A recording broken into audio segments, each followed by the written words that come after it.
आज हम करेंगे सोमवार व्रत कथा। ठीक है, कथ स्टार्ट। इसमें क्या होता है कि सोमवार का व्रत चंद्रदेव और भगवान भोलेनाथ की अर्चना हेतु किया जाता है।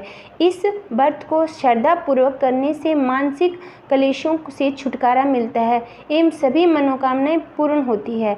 यदि सावन के महीने में सोमवार का व्रत धारण किया जाए तो वह अधिक फलदायक सिद्ध होता है।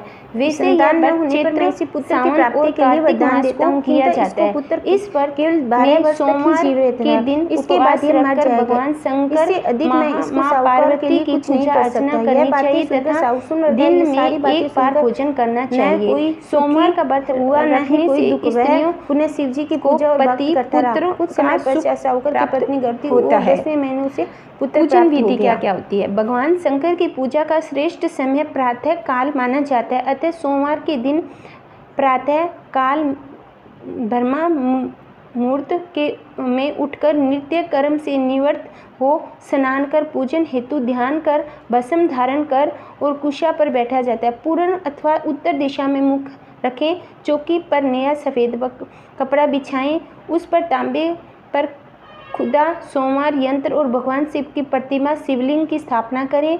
विल्व पत्र, पुष्प, अक्षत, जल, दक्षिणा इत्यादि सामग्री अपने निकट रखें और शिव पूजन विधान के पश्चात व्रत कथा पढ़नी चाहिए।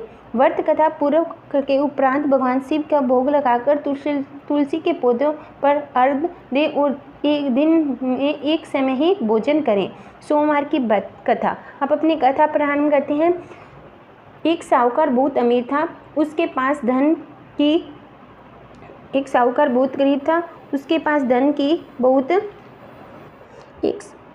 एक साहूकार बहुत अमीर था, उसके पास धन की कोई कमी नहीं थी। साहूकार के पास सभी सुख और ऐश्वर्य के साधन थे, किंतु उसको एक ही दुख था कि उसके कोई औलाद नहीं थी। एक दिन वह इसी चिंता में लगा था और वह पुत्र पाने के लिए हर सोमवार को भगवान चंद्रदेव और शिव जी की पूजा करता, व्रत रखता। साहूकार की भोलेनाथ के प्रति ऐसी भक्ति देखकर एक दिन माँ पार्वती शिव जी से कहा, हे नाथ, ये साहूकार आपका अन्य भक्त है और सदैव ही आपका व्रत और पूजा भक्ति किया करता है, आप कृपा करके इसकी मनोकामना पूर्ण करें। पार्वती जी ने ऐसे वचन सुनकर भोलेनाथ ने माँ गौरी से कहा, हे पार्वती, यह संसार एक कर्म क्षेत्र है, यहाँ जो भी जैसा कार्य करता है उसी से ही फल मिलता है, अर्थात जैसा कार्य मनुष्य करता है वैसा ही परिणाम भोगता है। किंतु माँ पार्वती आज्ञापूर्वक बोली, हे महादेव, यह आपका अन्यक्त भक्त है, यदि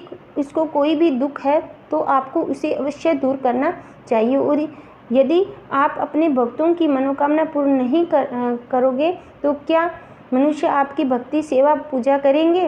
पार्वती ने इस आग्रह से सुनकर महादेव जी ने कहा, शिव जी ने कहा, हे शिवे, इस साहूकार का कोई पुत्र नहीं है, इसी के कारण यह दिन रात चिंतित व दुखी रहता है। इसके भाग्य में संतान न होने पर भी मैं इसे